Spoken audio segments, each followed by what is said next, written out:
every time we travel, especially internationally, the places we get to stop to eat or to hang out are just incredible. Here in JFK, there's not a lounge for us to hang out, but we've got a really nice restaurant here, and we each get $28 worth of food, so we're having a beautiful breakfast of lox and bagels, and it's just a really beautiful, cool environment to hang out in. So, get a priority pass.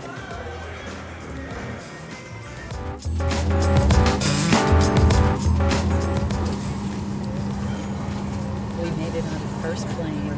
Yeah, We're Charlotte, in the 2 very hours. back. That's the back. Oh, it's a bathroom. So, but the chairs do recline, so we'll just cross our fingers. 3 hours. I think it's 2 hours and 5 minutes to Charlotte. So.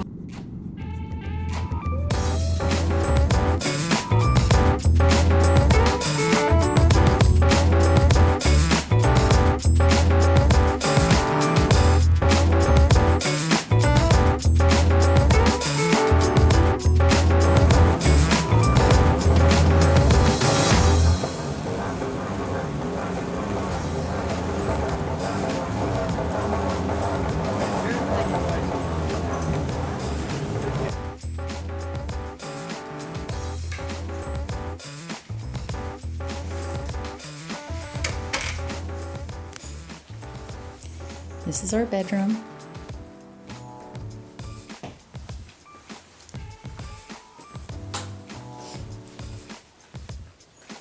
This is an extra bedroom.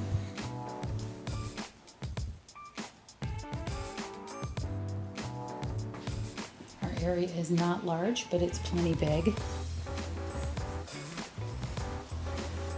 This is the restroom, and I don't know if you can see it or not, but it's kind of interesting. There's a ledge right here. So you have to bend down and kind of back in to use the restroom here. So, and then there's a sink. No shower in this part. And then this is the kitchen slash living area. So there's a couch here if you want to sit down. And a kitchenette. And a beautiful view out our window. So we can have dinner and sit here at the table. And we have a refrigerator, a TV, we have a sink, a washing machine, so if we want to wash our clothes, we can before we go. Works perfect because we're not going to be here that much. So, oh, and then the bathroom. The bathroom is actually back out the front door, and there's another door that leads to another apartment, and then next to that is another door, and that goes into just a shower area. So we just walked down to the bottom of the hill from our apartment, and this is where we are. It's 10 o'clock, now almost noon. Feels like it's about 8 a.m. But this is what it looks like where we are. Pretty exciting. So breakfast, omelet, potato, I'm not sure what else. Delicious. I forgot how I ordered my coffee. Totally lost it. It looks like it's got a lot of milk in it.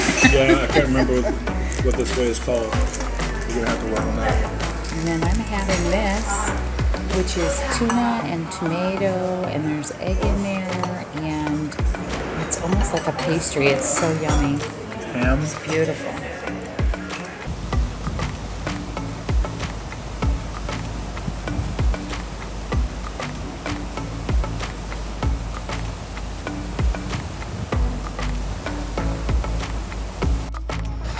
So we are in the heart of Bilbao, and we are on a thing oddly enough called Bill Boats, clever name, and we're going to take a 1-hour tour of this estuary through the town. And it looks really nice. It costs us 13 euros a piece, so not bad.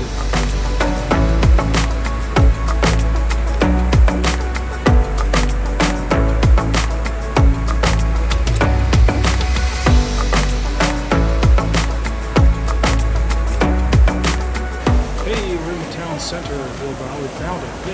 Yay! And we also found our bus and our train and a couple other things we're working on to help us travel tomorrow. This is a really cool little place. It is a center square and it is entirely surrounded by restaurants. And the biggest problem seems to be figuring out where the heck we're going to eat.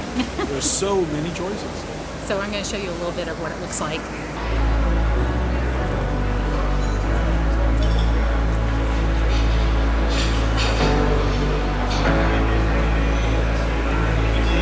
There are pintxos in every single bar, and there are at least 1 million bars. It's incredible how many there are. They are right next to one another or 10 feet apart. And people like this are just standing, eating lunch, and having a cigarette. Look what is sitting directly in front of my plate. Is that ridiculous or what? And here's another plate. And here's another. And another. And it goes all the way through.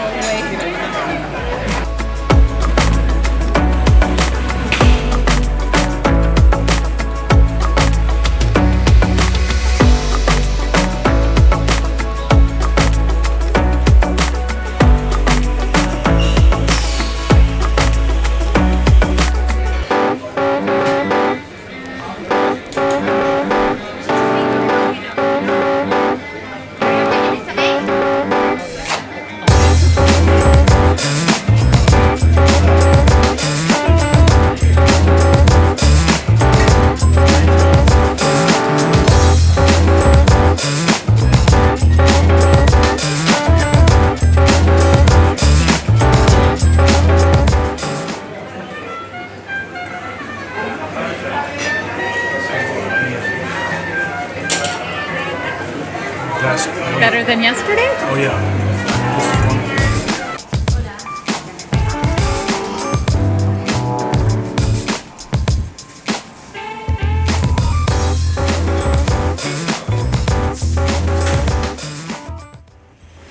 This is the church in the center of town. It's beautiful on the outside. Always beautiful. And it's just surrounded by little shops, long alleyways, and restaurants, and apartments up above. But speaking of those things, I wanted to go through some of the costs as well, and I'm not sure what I should do, exchange rate or cost first. Do cost first. Okay, but that particular lunch was incredibly reasonable. Her little sandwich, a little pintxos sandwich, was only €1. My platter, which was an egg, french fries, and 3 sizable sausages, was €6. I had 2 espressos, which they have down here as solo cortados, were €1.30 a piece. And they were tiny little, in those little espresso. tiny cups, you know, it's like a little half of a tiny cup. Just a little shot of espresso. And then we had some sodas, and the Coke Zero sodas that we have were €2 a piece. So it's like the most expensive thing we had was the Coca-Cola. But the rest of it was very reasonable. So we ate our lunch for €15.60, which I thought was just fine. That was not at all out of line. Yeah, not bad at all. So now, of course, we're talking euros instead of dollars, so we should talk about exchange rates. We'll get to that in a minute. Let's finish this. What else was This was the boat. So we went on the boat, and each of the tickets for the boat were €13. €13 each. Which for an hour or two on a boat, I think it was, again, very reasonable. Right. And what else do we have here? These are not itemized, that's our groceries. And that's the ATM, so we're back talking about exchange The rates. total of the groceries that we bought today, just for today, was €37.08. And this was yesterday's? Nope, that's the same one. Oh, that's the same one. And then what was this? That's the ATM transaction. Oh, ATM. We don't want to show that because that's probably got card numbers and stuff on Right. it. So when we first went, we got out, what, 100? €100. 100 euros. Which is a mistake. And we paid we're staying in an Airbnb, and we paid our host 15 euros to pick us up at the airport, and another 15 to take us back to the airport at the end. Which is a good deal because public transportation would have been about €10 with the multiple connections we would have had to take. And it would be over an hour drive, and this was like cabs were 15 like minutes. 30 to 40 euros. So he did us a really nice thing by picking us up and going to drop us off for 15 euros each way. Yeah, really Which nice. is a great thing to do if your Airbnb host offers that. They're probably doing you a favor. You should check out the prices and see about doing that. Yeah. So as far as You're exchange really rate tired. is concerned, now when we went to the airport, we thought, well, airports, that should be a great place to get an exchange. They're probably not going to rip you off in a major institution like that, right? Ends up not so much. When we were in the airport in New York, they wanted to give us 0.74 euros to the dollar. Now, the bank-to-bank exchange rate at about this time is about 0.9 euros to the dollar, so that's a pretty lousy rate. And I didn't actually find out that I believe there might have also been a service fee in addition to that, but they told me 0.74, and I just kind of walked away before I asked any more questions because it was a terrible rate. Now the question is, how should you spend your money? Should you use cash, use credit cards, whatever? Well, if you want to use cash, don't do exchange at the airport, because that's what we found out. What we were told is ATMs give you the best exchange rate for getting cash, and I think that's probably correct, but still may not be the cheapest way to go.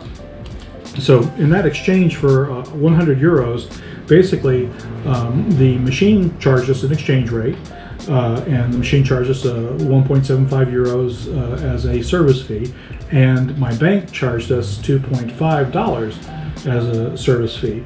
So we paid about a little more than $4.50 in fees for that exchange. So that took their pretty good rate of 0.875 euros to the dollar and brought it down to 0.83 euros to the dollar because of those fees on top. So of course the first thing you want to do if you're going to use an ATM is take out more money, because then the fee is a fixed amount, and more money out means as a percentage the fee will be a smaller percentage of the money. It's pretty hard to judge and know exactly how much you're going to use, and I was really hesitant because I'm not a big mathematical person, but it's very similar to what it is in the US. So you can kind of get close. If you go someplace and you eat dinner, that you're paying $13 to $15, and dollars in to the euros US, are close enough, it's but close. you can just kind of think of it that way. A euro is $1, about. So you can tell that you want to get some cash, but you don't want to carry too much cash with you because of pickpockets and things like that. So just try and estimate what you'll need, so you don't go with $25 and go back 4 times, because that'll really do you in. On the other hand, you don't want to carry tons of cash. So try and estimate exactly close to what you're going to need. What it comes down to it, you're going to have some cash. Some places just aren't going to take credit cards. Smaller places, neighborhood places, aren't necessarily set up for credit cards. You got to have cash. So if you're going to have cash, get it from your ATM machine. That's going to give you your best rate. Get out as much as you think all at one time, so you don't have to go back and pay the fee over and over. That's it for Together Miles. Hope you enjoyed it. Don't forget to subscribe, and we've included a few extra pictures at the end here. Bye.